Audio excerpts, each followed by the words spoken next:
Hey, you're listening to World's Most Important Reviews. And I'm not going to tell you who I am, but just know that I'm giving you the world's most important review. And right now I'm going to talk about Glass. Love Unbreakable. Love Split. Unbreakable is just one of my favorite movies of all time. So I was dying to see Glass. And I didn't like it. I didn't hate it. I'm glad I didn't hate it. I wanted to love it. I thought I might not love it. I was hoping to at least like it.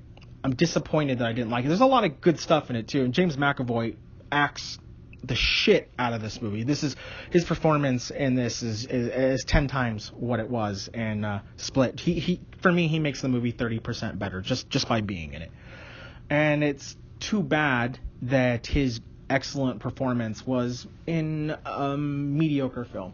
So I love when I watch a movie though that I hate, and then I keep thinking about it, and I keep thinking about it, and then my opinion starts to change a little bit, and then I watch it again, and it's a completely different experience. And then I end up loving it. Some of my favorite movies are movies I didn't like the first time I watched it, but that wasn't the case with Glass.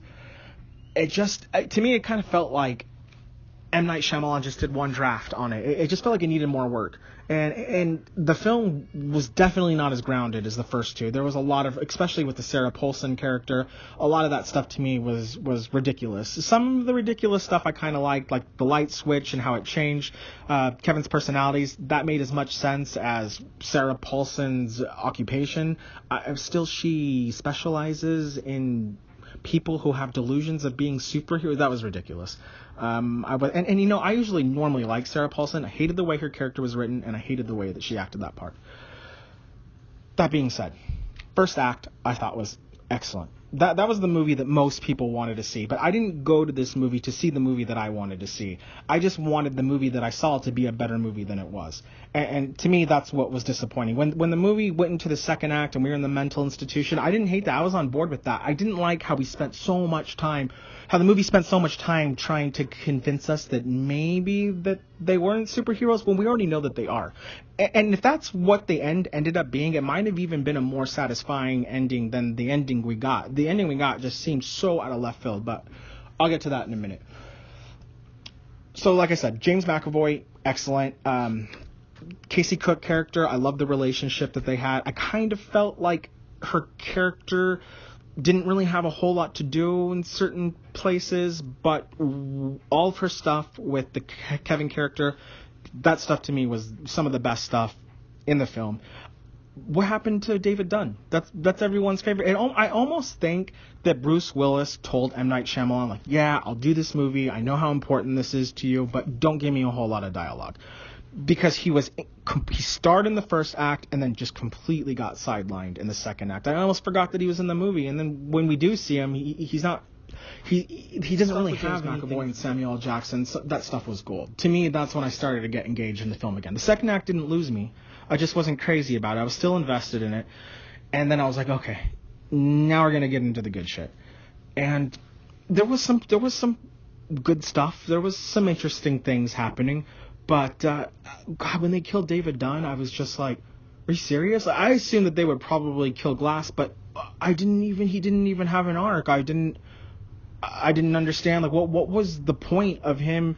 There was no hero journey. Like, at least with Kevin, we see his whole transition into finally being in the light and enjoying being in the light and how he holds on to it to the end. I love that, but I wasn't invested in it just because of just how ridiculous everything was that was going on.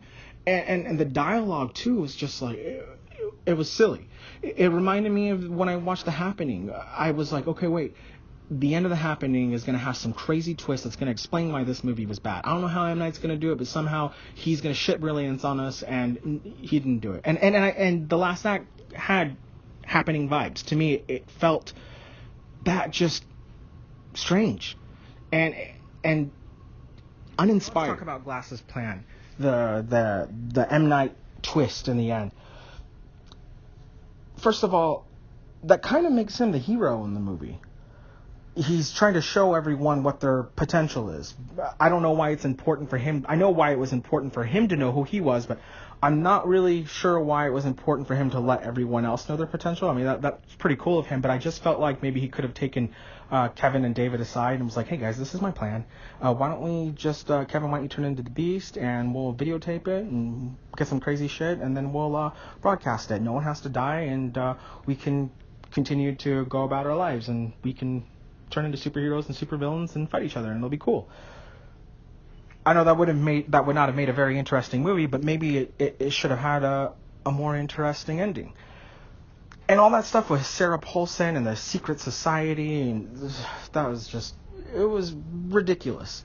And what was the deal with those soldiers that helped kill David Dunn? Do they have superpowers? Because they kind of seemed like they did, but they never really touched on that again. I was kind of confused about that. I was confused about a lot. And got that last scene in the movie, I felt bad because those were some good actors, and they were not acting well. It wasn't their fault. It just felt so ridiculous. It felt like The Happening, and I couldn't believe that was happening and that I was about to walk out of a theater and not be happy with the conclusion to the Unbreakable story. But that's what happened. That's a reality. Now, a lot of people love the film, defend the film. That's great. I'm happy and I'm glad that you enjoyed the movie. But this is the world's most important review, so I have to let you know that it wasn't a great ending. And there's so many different things that M. Night could have done. Like I said, it's not my movie. I didn't need it to go the way that I needed it to go in order to be happy with it, but it just felt like such a waste. And, it kind of reminded me of the series finale of Buffy the Vampire Slayer. How now all women have the potential to be the Slayer. There's not just one Slayer anymore. It was just too fucking cute. The film to me came from a franchise, I guess, that was obviously not based in reality, but it was grounded. And in this, it just felt like an actual comic book version, which maybe could have been cool, but I just felt like the execution, it didn't work. Even the ending, I can see, I kept thinking about it on paper when M. Night, the idea and the concept might have worked, could have worked, if he had executed it differently, if he had written it differently. I felt like the Sarah Paulson character and the cult wasn't the right angle into that, as far as her being like a psychiatrist, and it just seemed like a whole lot of work. Why didn't they just kill them? I mean, that's great that they're humane and that they wanted to try a different route, but in the end, Glass just sort of felt like a mess, and I'm okay with it. I mean, it is what it is. You can't turn back the time and make M. Night write it again. So, the verdict is out. Glass was a disappointment. And this has been World's Most Important Reviews. Thanks for listening.